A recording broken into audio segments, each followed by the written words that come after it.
नमस्कार दोस्तों, मैं मनोज शुक्ला स्वागत करता हूं आप सभी का डिस्कशन विद मनोज के इस चैनल पर, जहां पर हम बात करते हैं वैकेंसीज़ की। और आज जो मैं वैकेंसीज़ पर बात करने जा रहा हूं वो है स्पोर्ट्स पर्सन के लिए कि भैया अगर आप 18 से 23 साल के हो, है ना, और आपने स्पोर्ट्स में थोड़ा नेशनल लेवल, स्टेट लेवल या इंटरनेशनल लेवल पार्टिसिपेट भी किया है या मेडल भी जीता है, चाहे कोई भी हो, ये आपके लिए। कौन कौन से स्पोर्ट्स हैं वो अभी हम देखेंगे। इसमें सारे ही हैं, लगभग आ चुके हैं इसमें। तो यहाँ पर कांस्टेबल की भर्ती है स्पोर्ट्स से। मैं सारी बातें आपको धीरे धीरे नीचे की तरफ ले आते हुए बताऊंगा, पूरा पीडीएफ पढ़ाऊंगा, तो थोड़ा सा इत्मीनान रखना। कोई इधर उधर की बात नहीं है ना, सिर्फ पीडीएफ पे ही रहेंगे अपन। तो ये 2024 की भर्ती है। किसने खोली है, टोटल कितनी पोस्ट मैं बता देता हूँ आपको। देखिए, टोटल जो पोस्ट है ये 169 है। ठीक है, अलग अलग स्पोर्ट्स डिपार्टमेंट की होंगी। इसको खोला है सीआरपीएफ ने, है ना, कांस्टेबल सीआरपीएफ। लेकिन ये कांस्टेबल सिर्फ कौन से होंगे, ये होंगे हमारे स्पोर्ट्स पर्सन के लिए, है ना। यानी कोई भी नॉर्मल ह्यूमन बींग इसे नहीं भर सकता, सिर्फ ये स्पोर्ट्स वालों के लिए कोटा है, स्पोर्ट्स कोटा। ये तो यहाँ लिखा हुआ है, पढ़ो इसका आप, है ना, स्पोर्ट्स कोटा है वो। ठीक है, सीआरपीएफ का है ये, है ना, सेंट्रल रिजर्व पुलिस बल जो है हमारा, उसने। ठीक है, 2024 की वैकेंसी हो गई है, आपको नजर आ ही रहा होगा। और एक बात और सुन लीजिए, फीस किस किस को लगनी है, फिर बात करेंगे सिलेक्शन वगैरह कैसा होना है। देखिए, फीस जो है पहले तो याद रखिए 100 रुपये। ठीक है, 100 रुपये। कौन देगा, जनरल वाले, ओबीसी वाले और इकोनॉमिक वीकर सेक्शन वाले। ठीक है, किन के लिए ये फीस निल है, एससी, एसटी और आपके फीमेल। किसी भी महिला को कोई भी फीस नहीं देना है, ना एसटी वालों को देना है, ना एससी वालों को देना है। इतनी बात समझ में आ गई। सारे डॉक्यूमेंट लाएंगे, ध्यान रखना है। उम्र देखो आप, एज, अगर आपकी एज 18 है, 18 से 23 के बीच में, तो आप इसे भर सकते हो। लेकिन चिंता मत करो, यहाँ छूट भी मिल रही है। स्पोर्ट्स कोटा है ना, तो छूट तो मिलेगी। 5 साल की छूट मिल रही है, जनरल वालों को ही मिल रही है ना। और फिर 10 साल की छूट मिल रही है एससी एसटी वालों को। 13 साल की छूट मिल रही है किसको, सॉरी 8 साल की छूट किसको मिल रही है, अपने ओबीसी वालों को। तो ये सब चाहिए अगर, तो फिर आपको मालूम है ना, आपके कम्युनिटी सर्टिफिकेट लग जाएंगे, वो सारी चीज़ें होती हैं फिर। ठीक है, तो 169 वैकेंसी, किस 100 रुपये की फीस, किन के लिए मैंने बता दिया। एज आपने देख लिया, छूट मिलेगी मिलेगी। कौन भर सकते हैं, स्पोर्ट्स पर्सन भर सकते हैं, जिन्होंने कभी ना कभी कुछ ना कुछ रिप्रेजेंट किया है अच्छे लेवल पर। नेशनल खेलने गए तो भी भर सकते हैं ना, ज़रूरी नहीं है कि वहाँ पे मेडल ही जीता हो आपने। ठीक है, पूरा जो फॉर्म है वो ऑनलाइन है। कब से शुरू है मैं ये भी बता देता हूँ आपको। देखो जरा, ऑनलाइन है पूरा का पूरा फॉर्म। तो पहले तो आपको ये भी ध्यान रखना है, सिर्फ ऑनलाइन ही अप्लाई करना है, कुछ कहीं भेजना नहीं है। देखिए, ये जो एप्लीकेशन है ना, ये स्टार्ट हुआ था, इसकी स्टार्टिंग जो हुई थी वो 16 जनवरी से हो चुकी है, 2024, है ना। और इसकी जो एंडिंग डेट है वो भी मैं बता देता हूँ आपको, वो है 15 फेब 2024। तो आप थोड़ा सा जल्दी भरें इसे, है ना, देर नहीं करेंगे। सीआरपीएफ का है भाई। चलिए चलिए। अच्छा देखिए, जनरल तरीके से तो मैं आपको ये बता सकता हूँ, जैसे जो जनरल वाले हैं, जो जनरल आम बिल्कुल बातें कर रहा हूँ, तो मेल के लिए 170 सेंटीमीटर की हाइट मांगी है, और वहीं फीमेल के लिए आपके 165 सेंटीमीटर की हाइट मांगी है। इसमें छूट मिलेगी, जैसे गोरखा, मराठा, है ना, या हरियाणा या मेघालय, मिजोरम जो है ना, वो मैं बताऊंगा अभी, नीचे परेशान मत हो आप। ये मैंने बता दिया जनरल, नॉर्मल जनरल जो बात है ये। अब किसके लिए हाइट 165 है, किसके लिए 167 है। और जनरल वालों के लिए, लड़कों के लिए सीना भी मांगा गया है यहाँ पर, है ना, चेस्ट भी होना चाहिए मेल के लिए। कितना, 80 सेंटीमीटर, जो कि हवा भरने पर एक्सपांड हो सके, है ना। कितना, 5 सेंटीमीटर तक, यानी 85। यानी बिना फुलाए 80 सेंटीमीटर, फुलाने के बाद 85 सेंटीमीटर तक होना चाहिए लड़कों के लिए। ठीक है, लड़कियों के लिए ये सब नहीं होगा। हाँ, लड़कियों के लिए एक और चीज़ है, प्रेगनेंसी वगैरह का भी नियम इसमें बनाया हुआ है ना। तो कुल मिला के आपको फिजिकल स्टैंडर्ड टेस्ट यहाँ पर देना होगा। फिजिकल स्टैंडर्ड टेस्ट का मतलब है कि भाई हाइट वाइट कैसी क्या, वो सब सही होनी चाहिए। ठीक है, चलिए अब समझने के लिए तैयार है, नीचे चलते हैं अब अपन। हाँ, तो ये रही वो वैकेंसीज। जैसे कि आप देखो डिसिप्लिन कौन सा, जैसे जिम्नास्टिक के लिए, ये वो स्पोर्ट्स हैं जो आप बहुत जैसे तलाश रहे थे। और देखो यहाँ पर ना आप देखते जाना कि मैं इतना डिटेल में नहीं जा पाऊंगा, तो मैं सामने चार्ट चला रहा हूँ। तो देख लो यहाँ पे फीमेल के लिए जिम्नास्ट में कोई पोस्ट नहीं है, सारी मेल की मेल है 6। और क्या क्या उनको आना चाहिए इवेंट देख लो जरा, ऑलराउंडर, आप फ्लोर एक्सरसाइज, ये सब आप पढ़ सकते हो आराम से ना, आपने किया है आप जानते हो। जूडो को अब आप देखो, अगला गेम है जूडो, और ये किलोग्राम के हिसाब से ही बढ़ता है, मालूम है ना, इसमें तो अलग अलग कैटेगरी आती है वेट के हिसाब से। तो 52 किलोग्राम में एक पोस्ट खाली है, वो सिर्फ महिला के लिए है। देखो इसके नीचे लिखा है ना, ये महिला के लिए है। मतलब पुरुष के लिए 52 केजी में कोई भी जूडो वाला खाली नहीं है, 57 केजी में भी नहीं है ना। और इसमें सिर्फ महिला ही, एक ही महिला, एक ही पोस्ट। 60 केजी में एक पुरुष के लिए वैकेंसी है, महिला के लिए नहीं है। 63 केजी में एक महिला के लिए है, पुरुष के लिए नहीं है।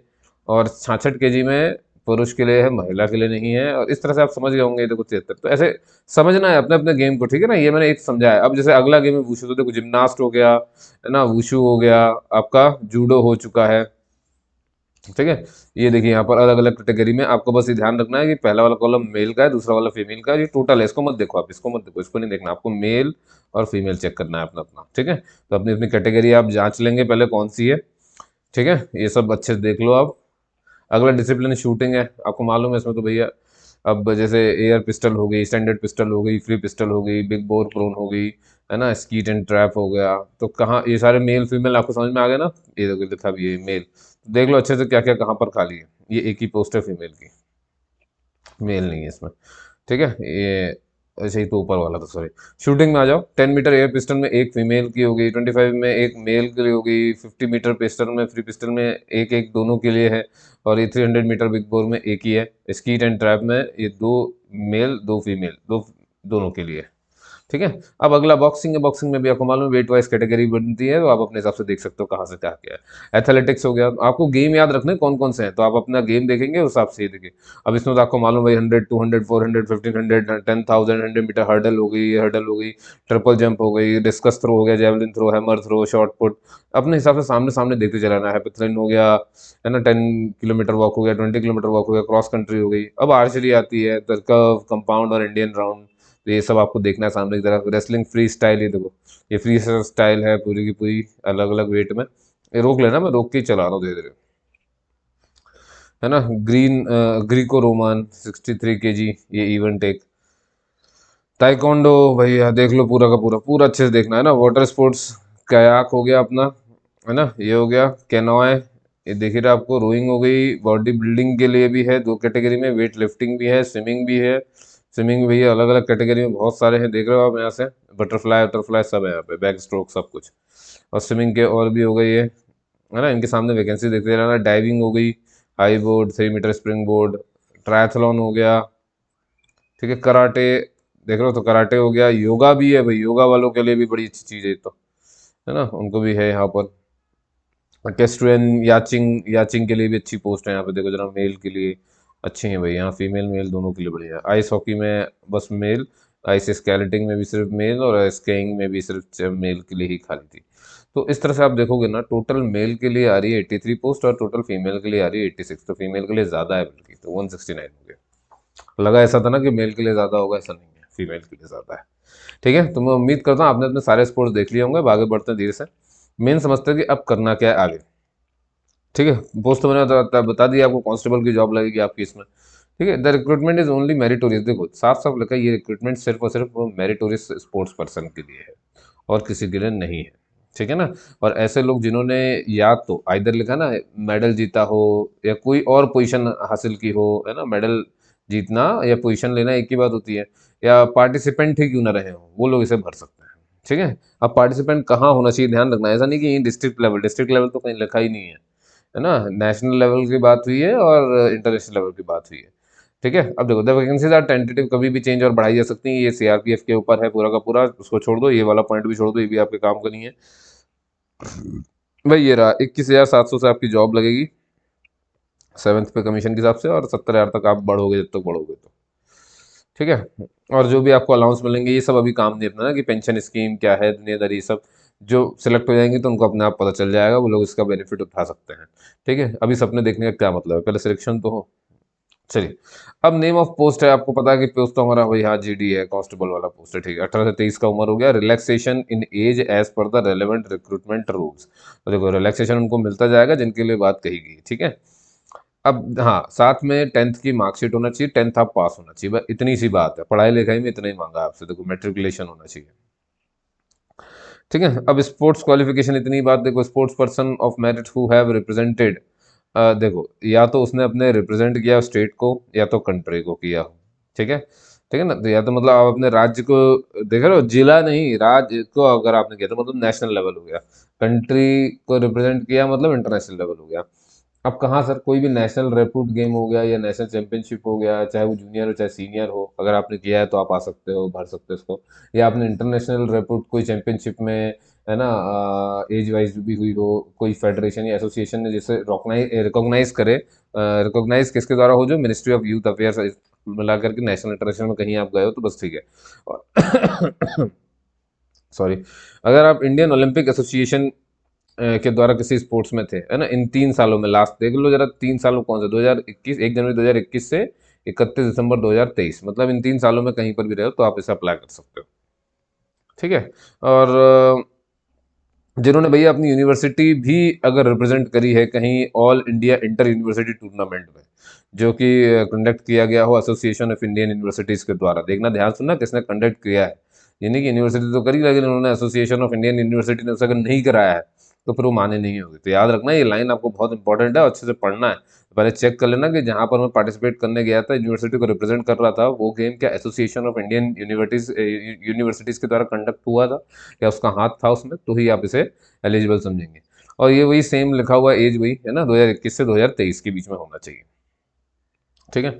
अब मान लो ऐसे स्पोर्ट्स पर्सन ऑफ मेरिट वो भी भर सकते हैं, who have represented state school team, बहुत ध्यान सुनना, state school team in national school games conducted by school games federation of India.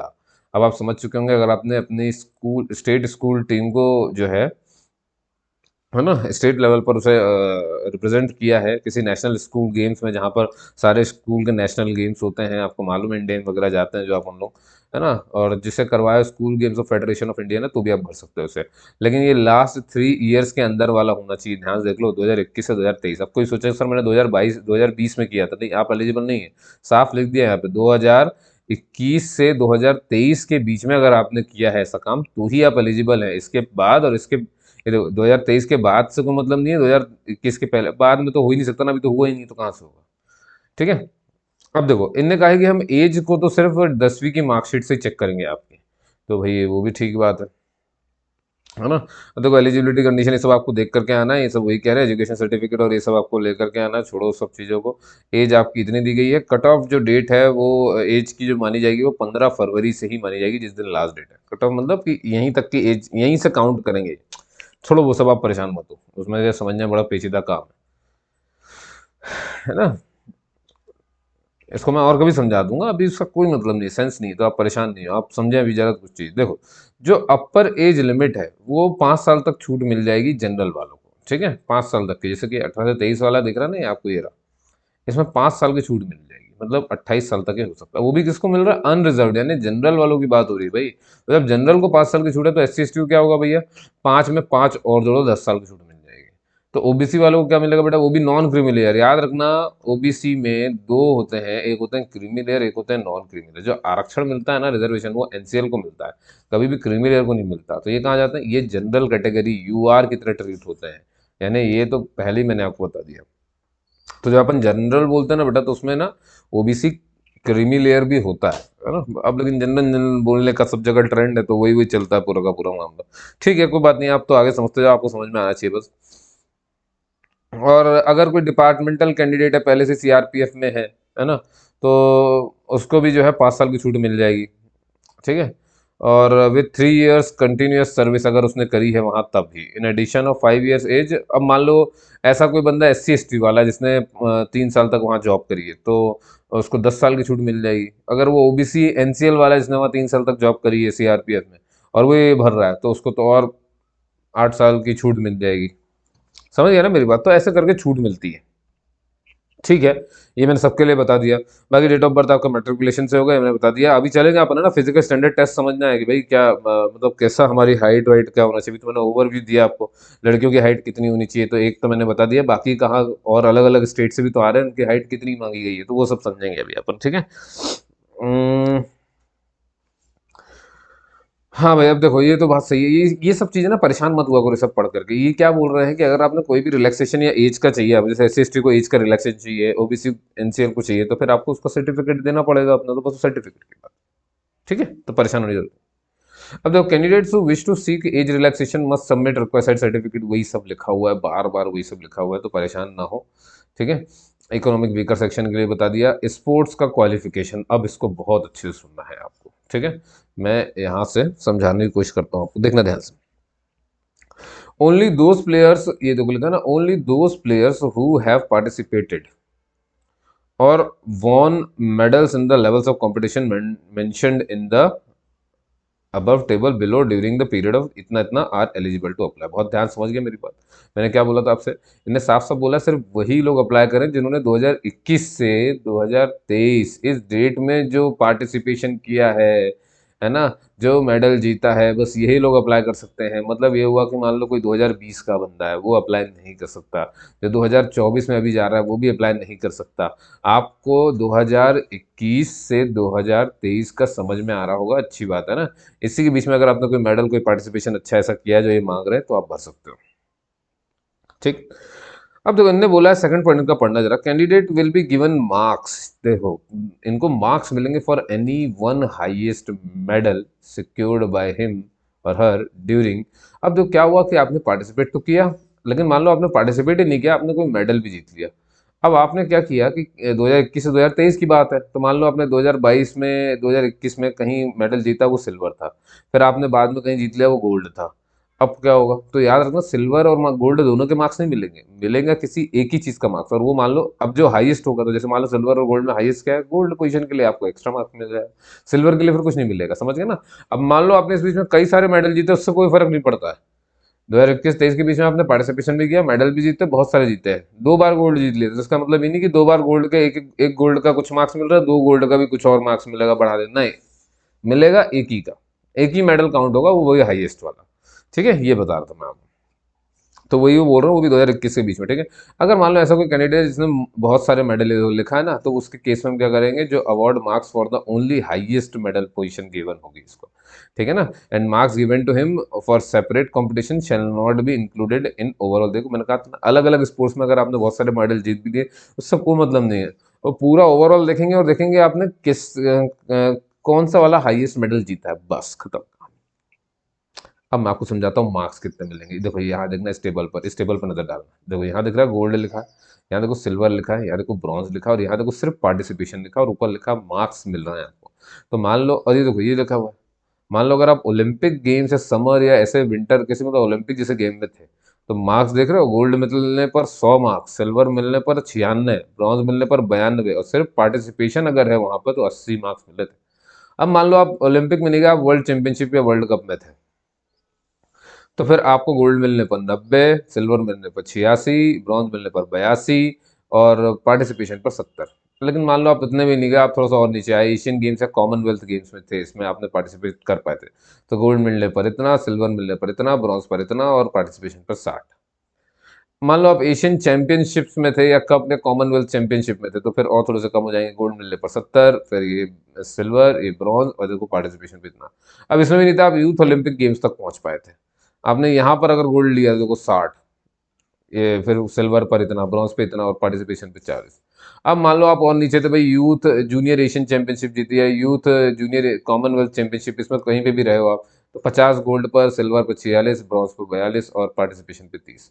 अब मान लो ये भी नहीं था, आप SAF गेम्स में थे या और कोई इंटरनेशनल कंपटीशन जो कि रिकॉग्नाइज करती government of India, with minimum participation of 7 countries hacked, मतलब उसमें कम से कम 7 कंट्रीज ने इसमें पार्टिसिपेट किया हो, medal in national level competition में अगर आप थे, तो 40 गोल्ड पर, 36 सिल्वर, 32 ब्रॉन्ज, और 26 पार्टिसिपेशन पर, ठीक है। लेकिन मान लो ये भी नहीं था, अब आप किसी नेशनल गेम्स में थे, हमारे यहाँ की या सीनियर नेशनल कोई चैंपियनशिप हुई है, ये इंडिया के अंदर आ गया अब आप, ठीक है।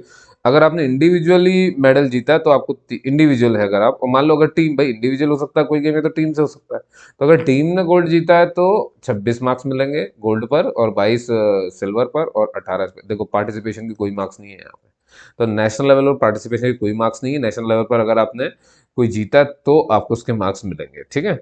अब यूथ मान लो इससे भी नीचे, आप यूथ जूनियर नेशनल चैंपियनशिप में रहे तो वही इंडिविजुअल हो सकता है, टीम में कुछ टीम मेडल हो सकता है, तो इंडिविजुअल में गोल्ड मिलने पर 20 और टीम में गोल्ड मेडल मिलने पर 16, है ना। यहाँ पर भी अगेन आप देखोगे कि सिल्वर का है, ब्रॉन्ज का है, ये गोल्ड का है, लेकिन पार्टिसिपेशन के कोई मार्क्स नहीं है, ठीक है। पार्टिसिपेशन के मार्क्स सिर्फ यहाँ इंटरनेशनल लेवल पर ही थे। ये रहे, दिख रहे सारे के सारे, ये रहे, और कितने ज़्यादा आप समझ गए होंगे, तो ये फर्क पड़ता है, ठीक है। चलिए फिजिकल स्टैंडर्ड टेस्ट की मैं बात कर रहा था आपसे, तो यहाँ पर देखो आप जरा, यहाँ पर लिखा हुआ हाइट, ये मेल के लिए फीमेल के लिए, तो मैंने जनरल के लिए तो आपको बता दिया था 170 मेल के लिए है और फीमेल के लिए 157 है, और जो लड़कों के लिए है वो उन्होंने बोला 80 सेंटीमीटर तक जनरल के लिए बिठाइए अभी सिर्फ 80 सेंटीमीटर तक, और फुलाने के बाद 85 सेंटीमीटर तक फूल जानी चाहिए। लेकिन अब मान लो आप ऐसे कैंडिडेट हो, है ना, जो कि इस जगह से आते हैं, जैसे गढ़वाली है, कुमाऊनी है, गोरखा, डोगरा, मराठा, है ना, या फिर आप असम के स्टेट से आते हो, हिमाचल प्रदेश से आते हो, कश्मीर से यूनियन टेरिटरी हमारी, और जम्मू कश्मीर लद्दाख से आते हो अगर आप, तो फिर ऐसे लोगों के हाइट 170 नहीं है, 165 सेंटीमीटर कर दी है ना मेल की, और फीमेल की कर दी 155। और मेल के लिए जो छाती मांगी वो 78 मांग ली, फुलाने के बाद आपको कहाँ भाई 5 सेंटीमीटर तो फुलाना ही पड़ेगा, तब भी आप पहुंचोगे 83 सेंटीमीटर तक फुलाओगे आप। इसमें आप 85 सेंटीमीटर तक फुला रहे थे, यहाँ पर आप 83 सेंटीमीटर, छूट मिल गई थोड़ी सी। लेकिन मान लो आप यहाँ के नहीं हो, आप भाई निकल गए कहाँ से, अरुणाचल प्रदेश से हो गए, मणिपुर, मेघालय, मिजोरम, नागालैंड, सिक्किम, त्रिपुरा, है ना, या गोरखा टेरिटोरियल एडमिनिस्ट्रेशन से, जीटीए से आते हो आप, या आप sub division, 3 sub division of Darjeeling से आते हो। वो कौन कौन से होते हैं 3 सब डिवीजन उसके, दार्जिलिंग एक तो खुद है, कलिम्पोंग हो गया, और करसुएंग हो गया, ठीक है। ये सब उसकी दार्जिलिंग के 3 सब डिवीजन, अगर आप यहाँ से कहीं हो, या फिर आप यहाँ से भी, इन जो 3 सब डिवीजन है ना, इनके ये जो 3 सब डिवीजन है ये हो गए, और कुछ मौजा और भी सब डिवीजन होते हैं इसमें, जैसे ये जो 3 डिस्ट्रिक्ट है ना इसके, इनके सब डिवीजन भी होता है, जैसे कि ये Lohagarh tea garden, Lohagarh forest, और ये सब आप देख रहे हो, छोटा दलपुर, पहाड़ू, है ना, सुकना फॉरेस्ट हो गया, सुकना पार्ट 1 हो गया, पंडपति हो गया, ये सब महानदी फॉरेस्ट, चंपासरी फॉरेस्ट, सलबरी, ये देखो, ये एक बार देख लो ना, क्योंकि अभी मैं चेस्ट के लिए दोबारा इन पे बात करूंगा, है ना, सिवॉक हिल और सिवॉक फॉरेस्ट, ये सबसे अगर आप हो, ठीक है, तो यहाँ देखो जरा कितना दिख रहा है आपको, यहाँ पे से अगर कहीं से भी हो आप, तो 162.5 सेंटीमीटर हाइट, देखो यहीं पर लड़कों की हाइट सबसे कम ली गई है, और 152.5 ये लड़कियों की हाइट सबसे कम, यहीं पे देखो, देख रहे हो ऊपर से नीचे की तरफ आ रहे हो, तो जब आप कैटेगरी वाइज कैसे क्रम होता जा रहा है। और यहाँ पर देखो चेस्ट भी बता दिया उन्होंने 77 सेंटीमीटर मेल के लिए, ठीक है। और जब वो फुलाएगा तो इसका 5 जोड़ दो बेटा, इसमें कितना आ जाएगा, 82 सेंटीमीटर आ जाएगा ना, 3 जोड़ोगे तो 80 और 2 82, सॉरी 82 सेंटीमीटर, तो फुलाने पर इतना हो जाना चाहिए, समझ गया मेरी बात, इतना काम है। अब मैं बात करता हूँ सर इसमें एसटी लोग कहाँ हैं, चलो देखो, तो हमारे यहाँ जितने भी एसटी, देखो एसटी को भी 2 हिस्सों में बांट दिया, जितने भी एसटी हैं देखो, all candidates belonging to ST, उनको 160, मेल में 162.5 सेंटीमीटर की हाइट चाहिए, और फीमेल की चाहिए 150 सेंटीमीटर। और मेल वाले जो है वो उनकी छाती बिना फुलाए 76 हो, और फुलाने के बाद 5 जोड़ दो, उसमें कितना जाएगी, 81 सेंटीमीटर हो। अब मेरी बात ध्यान सुनना सर, ये तो मान लो सर, लेकिन अगर वो ST north eastern states of Arunachal से हैं, या Manipur, Meghalaya, Mizoram, Nagaland, Sikkim, Tripura, left wing extremism affected district, इनमें से कहीं पर हैं अगर ये एसटी सारे के सारे, तो फिर मेल की हाइट कितनी, तब फिर 150 सेंटीमीटर, 157 सेंटीमीटर मेल की हाइट, और फीमेल के लिए है 147.5, समझ गए ना। तो ये एसटी बेटा बाकी सारे, लेकिन अगर एसटी यहाँ इस स्टेट से आते हैं तो फिर इतनी हाइट हो जाएगी, और मेल के लिए यहाँ पर 76 ही है, फुलाने पर 81 सेंटीमीटर तक पहुंचना होगा, ठीक है। तो ये था आपका फिजिकल स्टैंडर्ड, है ना, जो उन्होंने मांगा है कि भाई ऐसा ऐसा होना चाहिए, कहाँ कहाँ से क्या है वो आपने देख लिया है, ठीक है। और बनी बात है भैया, इनने बोल दिया कि भाई आखिर देखो बहुत सही चाहिए हमको, मतलब ऐसा कि किसी को रंग तो दिक्कत ना हो, कलर ब्लाइंड पर्सन तो अप्लाई ही नहीं कर सकता है, सारे कलर नजर आने चाहिए उसको, ठीक है। और इनने साफ साफ बोला है विजुअल, मतलब आंखें, ऐसा नहीं होगा कि आप सोचो कि हम आपको ग्लासेस पहन करके अगर आपको सब कुछ ठीक दिखता है तो वो लोग एलिजिबल नहीं है, जिनका चश्मा उतरा हुआ है बस वही लोग इसमें अप्लाई कर सकते हैं, ये ध्यान रखना है आपको, ठीक है ना भाई। आंखें देखो ना, 6x6 मांगी है उन्होंने, वो भी बोला बहुत है, वो भी विदाउट करेक्शन, कोई करेक्शन नहीं चाहिए, विदाउट वियरिंग स्पेक्टिकल्स, कुछ नहीं पहनने देंगे, ऐसे ही देखना पड़ेगा। तो इसको थोड़ा सा ध्यान रखना है, मेडिकल वगैरह तो ये सब वहीं करवाएंगे आपसे, ठीक है। और अच्छा एक चीज़ और ये ध्यान रखो यार, ये तो बहुत इंपॉर्टेंट है, देखना जरा ध्यान से, आपके पास नॉकनी नहीं होना चाहिए। कई लोग के घुटने जो है ना, जैसा सीधा खड़ा कर दो तो घुटने आपस में टच हो रहे होते हैं, ये नहीं होना चाहिए। फ्लैट फुट नहीं होना चाहिए, तलवे सपाट होते हैं कईयों के, वो नहीं होना चाहिए। पोल होना चाहिए पे ना, जैसे मतलब जैसे ये देखो, जैसे ये है ना, ये पैर रखा हुआ नहीं है तो ये ऐसे होना चाहिए, पोल दिखना चाहिए आपके में, ऐसे नहीं होना चाहिए कि ये। ठीक है, स्क्विंटेन आइज, अब ये सब छोटी बड़ी ये सब देखा जाएगा। ठीक है सर, अच्छी मेंटल हेल्थ, तो ये नहीं कि पागल है कि बोले दौड़ने के लिए पूर्व में जाओ वो पश्चिम में दौड़ गया, तो ऐसा भी नहीं होना चाहिए। टैटू, भाई देखो हमारी जो स्थली है भारत की, वो एक धार्मिक स्थली है। धर्म के चलते लोग सिंबल वगैरह बनाते हैं, इस बात का सम्मान किया गया है।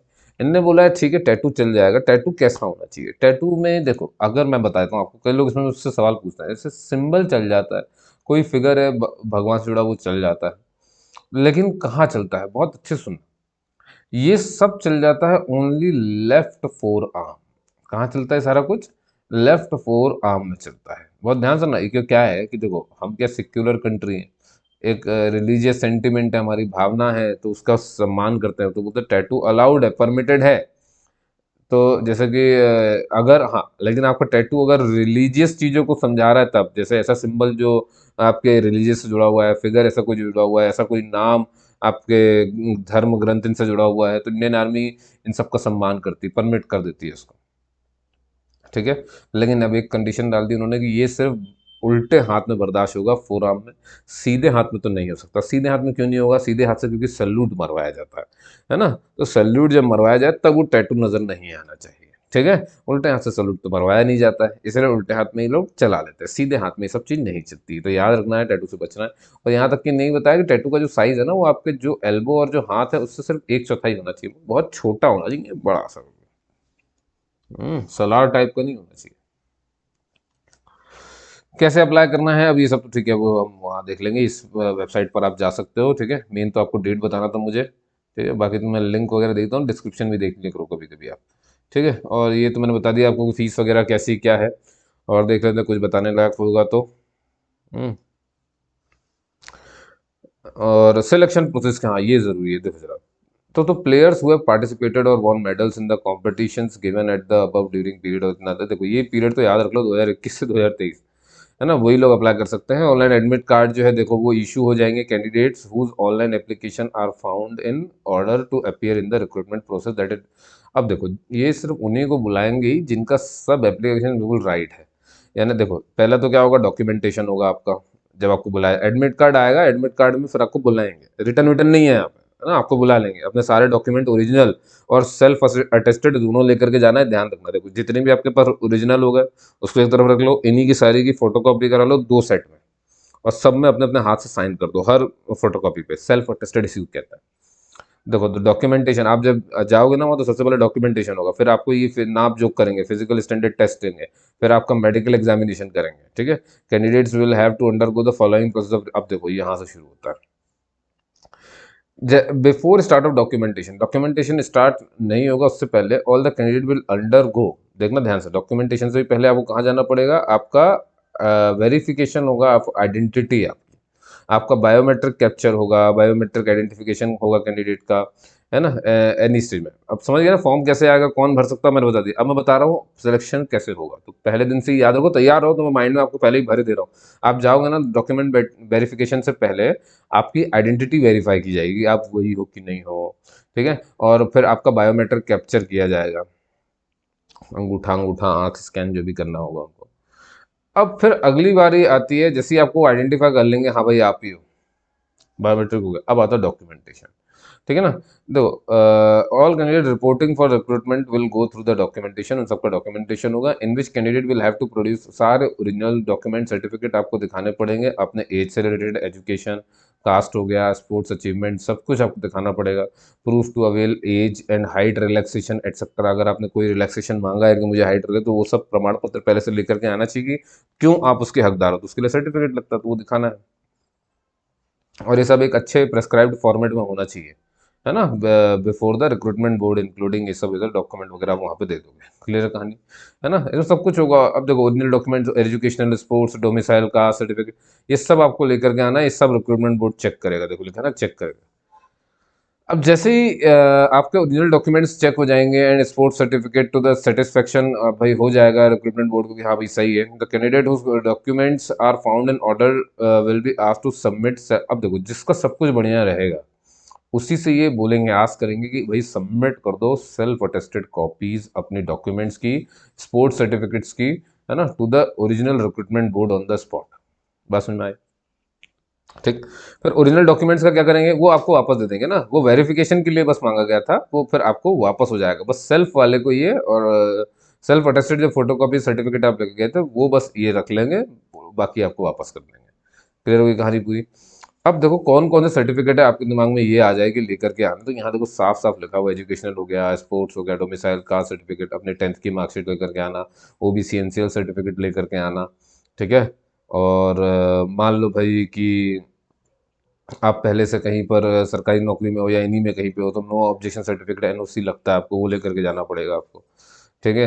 अगर आपको कोई क्लेमिंग रिलैक्सेशन चाहिए तो भैया उसके लिए भी सर्टिफिकेट लगता है, वो लेके जाओ, डोमिसाइल सर्टिफिकेट लेकर के जाओ, PAN card, Aadhaar card, driving licence, voter ID, ये सब लेकर के जाना वहाँ पर, ठीक है।